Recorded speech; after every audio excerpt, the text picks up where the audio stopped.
دي المكنه التانية اللي جينا لقينا الكنترول مفكوك متغير له وحده باور سبلاي شغاله كويس. تمام. البودي يعني فيه شويه خرابيش كده. تمام. الكولر بردك متغير. المحاور كويسه احنا جربناها ناعمه ما فيهاش اي مشاكل. تمام. قفل وفتح كويس.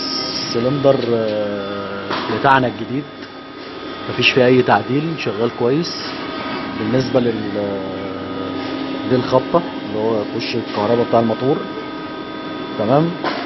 وحده الهيدروليك تمام مفيهاش اي مشاكل. وبالنسبه للكهرباء كابينه تمام مفيش فيها اي مشاكل. مفيش غير خبطه بس في المفتاح صاجه هتترد. تمام.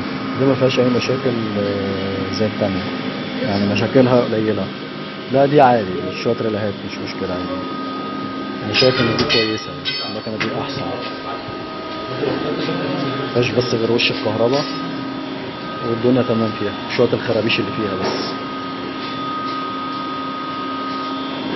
تمام. دي المكنة السيرال بتاعها اللي هو 11